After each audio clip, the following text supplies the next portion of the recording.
Hey everybody, it's Father Edward Looney here, and you are watching Father Edward Opens the Mail.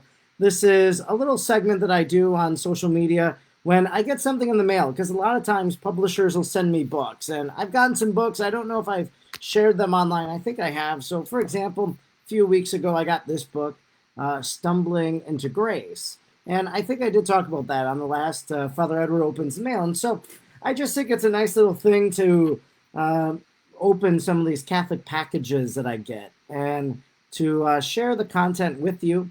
Of course, like when I get a book, Stumbling into Grace, the publisher hopes I'll interview them on my podcast and have the guest on, and I probably will do so. I'm pretty certain I will. So here we are. It's Father Edward Opens the Mail, and today we have a very special segment, and it's a special box, I guess, because I actually know what's in the box. Actually, I take that back. I know who the box came from. I know that they sent it to me, but I don't necessarily know what's inside. And we'll share a little bit about this. And this is why I wanted to do this live to really bring this to all of you. And maybe you'll decide you want to become a part of this subscription service. So in our world today, there are a lot of different subscription services. For example, I used to get my meals in a box. Like I would get the Hello Fresh or the Blue Apron, and then I would make my meals from the ingredients that they sent me. So that's a subscription service. You pay X amount, and then they send you something. So imagine if we did this in the Catholic perspective, and that's what this box is all about. Interesting how I came to know of it, how I came to learn about this company. It was one of my friends in media, Liv Harrison. She had done, she had actually just subscribed herself. She didn't get a promo box. She didn't get a affiliate link or anything like that. She was just sharing something that she genuinely subscribed to and wanted to share with other people. So I saw it and I said, oh, that's really nice. I should do that. I should subscribe to that. Now, what I did do was I messaged the company. I said, hey, I'm a podcaster. I have a great idea for a podcast episode with you guys. Would you mind sending me a complimentary box? And then I promise I'll subscribe. And I will. I take my word for it. So anyways, today this box comes in the mail. Now, good old United States Postal Service. The box came dented or whatever. So let's hope nothing was breakable in this box, okay? So maybe you saw there, feast day. Feast day. That's a little teaching moment, isn't it? So in our Catholic tradition, if you watch daily Mass, and I do live stream daily Mass on Tuesdays and Wednesdays from my parish. I often celebrate daily Mass at Relevant Radio. So that streams online. You might listen, you might watch, whatever. And as you participate in Mass every day, you begin to notice things. So if you're a daily Mass goer, or maybe a few times each week, you'll notice, for example, like some days there's saints, some days there's no saints. Some days during the week we say the Gloria, other days we don't. And you might wonder, well, why is that? And that's because in the church we have different feast days. And there's kind of the scale of feast days. So there's what we call a solemnity. So that's kind of the major celebration, is a solemnity. That's when you would have the Gloria. If it is a solemnity of Jesus or Mary, you're going to have, it's going to trump a Sunday. You might even have the creed at that Mass. So it's a solemnity. There's greater solemnness to the festivity, to the occasion. And then you have memorials. Those are obligatory. Some of them are. There's big M memorials and small M memorials. And so a small M, or a big M, let's go that one first, obligatory memorial. Someone like St. Francis of Assisi, St. Therese of Lisieux, those are obligatory memorials. I think September 3rd is St. Gregory the Great, obligatory memorial. Then there are kind of minor memorials. They're not obligatory. I choose usually to celebrate them just because I think that we need to know the stories of the saints. We need to ask them to pray for us. So they are optional memorials. The priest has the option to choose it. Sometimes the priest might do a votive mass. That's just a ferial day, an open day. Like often on a Wednesday, I would say a St. Joseph Mass if there was not an assigned feast day. Now, I did skip over one. So we have solemnities, we have feast days. So kind of greater than a memorial, but lesser than a solemnity. So I think this past Sunday, if it wasn't Sunday, it would have been a feast day. It would have been a feast of the Passion of St. John the Baptist. So that would have been a special celebration liturgically. So, for example, we just had the solemnity of the Assumption, and that trumped our Sunday. You went to Mass on Sunday, August 15th. It was not ordinary time. It was the Assumption of the Blessed Virgin Mary. So this is kind of the gradation. Again, let's go over it. Someone is calling me right now. We're just going to send them to the voicemail. Let's see. So we have solemnities, feast days, memorials. Okay, let's open this box. Feast day.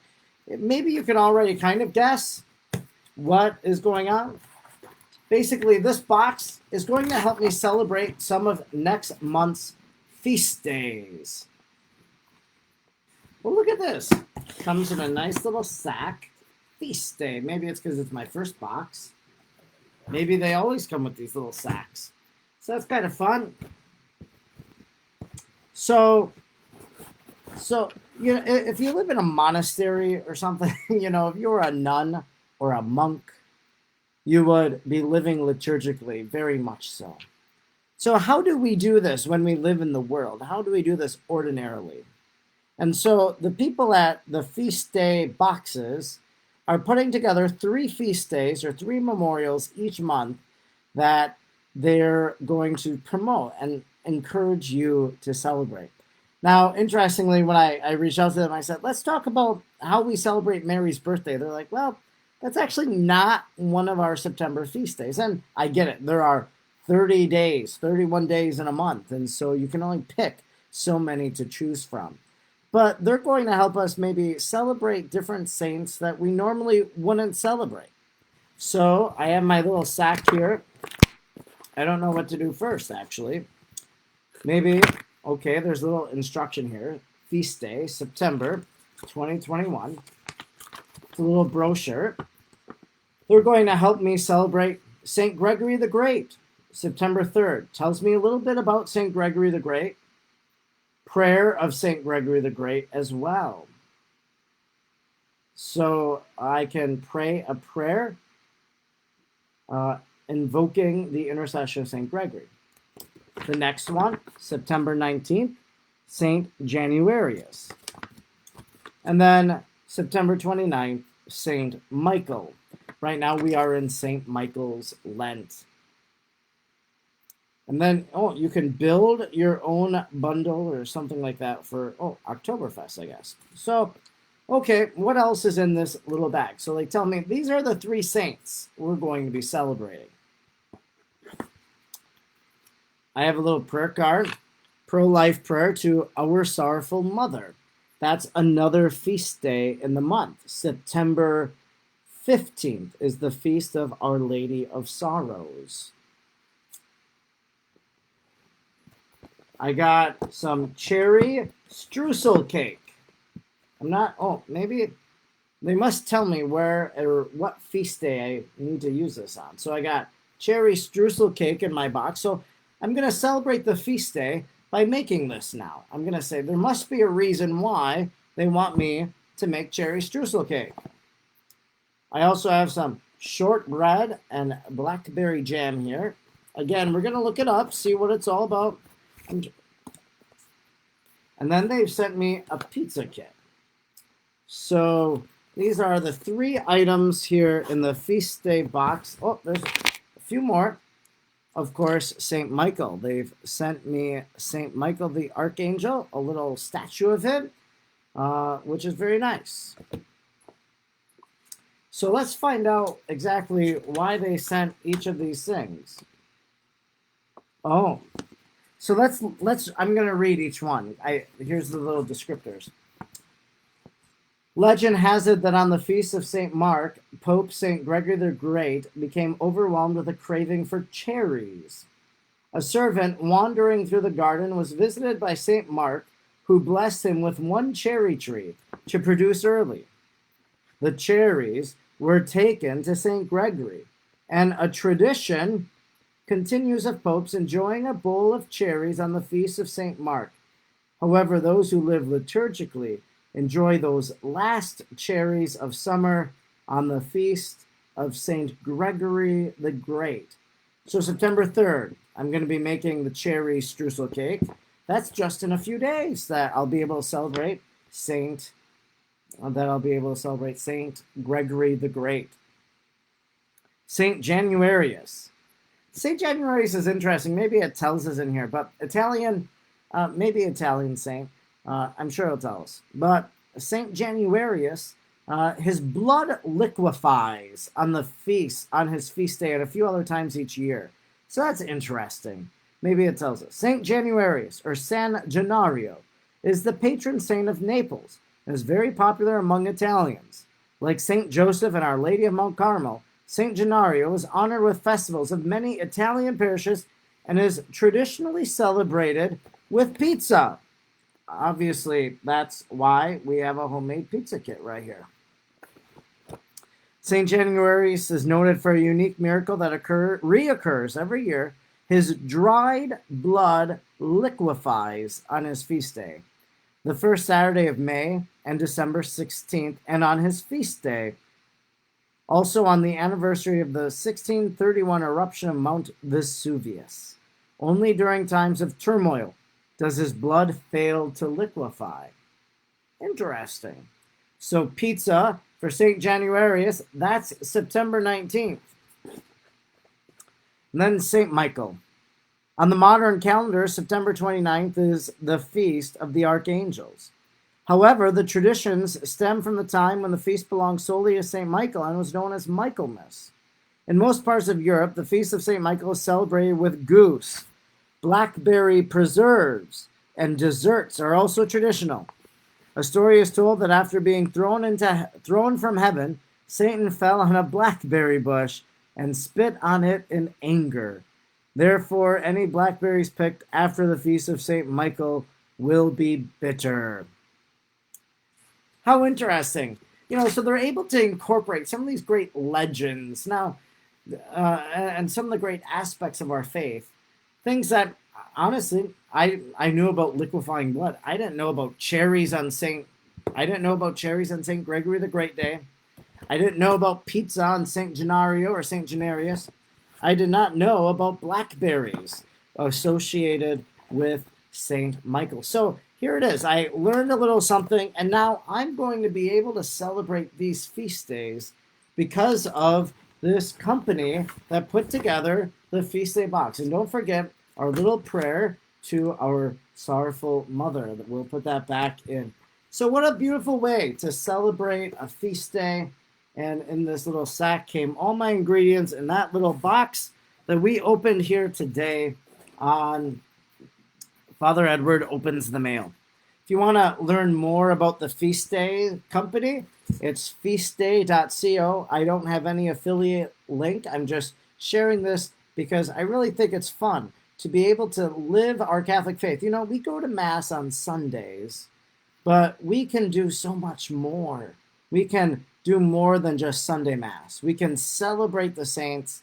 They're going to help you celebrate the saints 3 times, maybe a little more. That little prayer card, number 4, during the month of September. I've already seen some promotions for their October box, and let me see if I can pull it up here on Instagram. It says here in October that they're going to be celebrating St. Teresa, St. Francis, and Our Lady of the Rosary. So definitely things I want to also celebrate. It'll be interesting. I think Saint Teresa must be Saint Therese of Lisieux because they spelled it with an H. Otherwise, Saint Teresa of Avila would have been just TE. So I really look forward to what their box will offer for the month of October. So I do see that there is at least one question from Fran.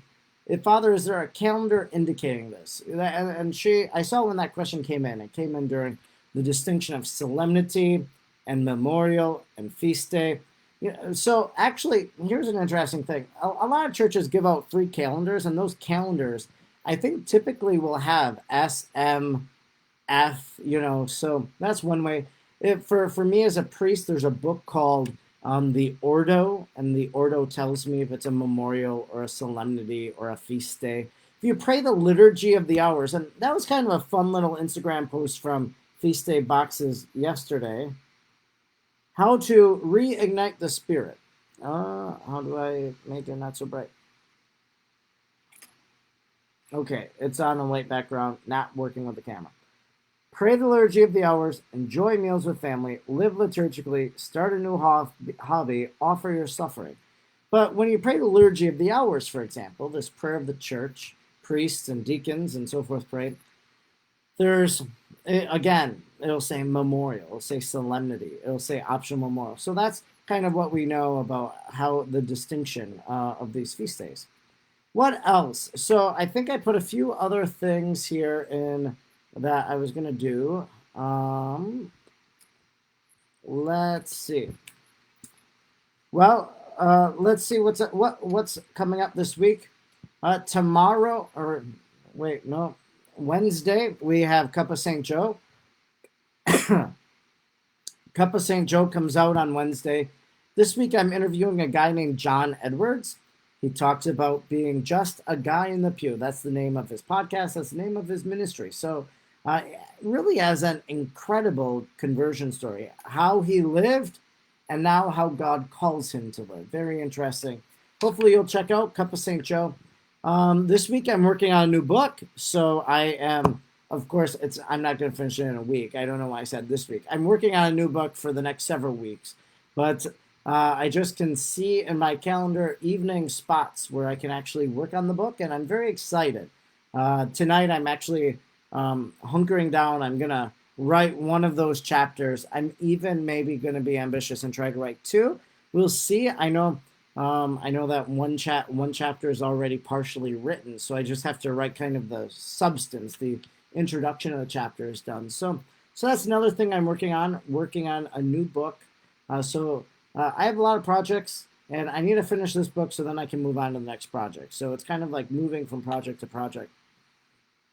Probably more than you want to know, but here's an interesting little story. I was so proud of myself on Friday. I had written this reflection for an organization. They had asked me to write it, and so I thought I was late. I thought that it was, I was past the deadline. But nobody followed up and said, hey, can you submit it? So I'm like, okay, I'll just write it at my own leisure. Well, so I look up the message and like, here I am, I submitted it. Look up the message and it's like, your article is due August 1st. And like in my head, I'm just like, oh, I have a few more days because it was the end of the month of August, right? And so I was just thinking we were transitioning into August. Obviously, it took me 1 minute to realize, oh, I'm 4 weeks late. So anyways, that's just how time flies. But so I got that project done. That was quick. That was for the Pope's Worldwide Prayer Network. For Saturday, I finished another project for another organization. So now I'm able to focus on some of these other little projects that I want to do. And so we talked about the Feast Day Company and how they're helping me celebrate Saint Gregory the Great, Saint Janarius, and Saint Michael.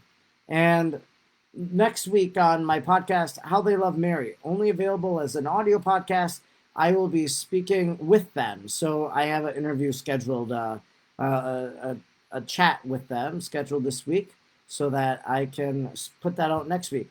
I really encourage you to check out How They Love Mary from today. It's from Julianne Stans. She works for the Diocese of Green Bay. Kind of one of the maybe the second local person I've brought onto the podcast. Usually it's a more national platform, but Julianne is a figure on the national stage. She consults with the USCCB. We talk about Celtic spirituality in Ireland, and also an article that she wrote in the Compass, which, if it's up here, no, I must have, no, I don't see it.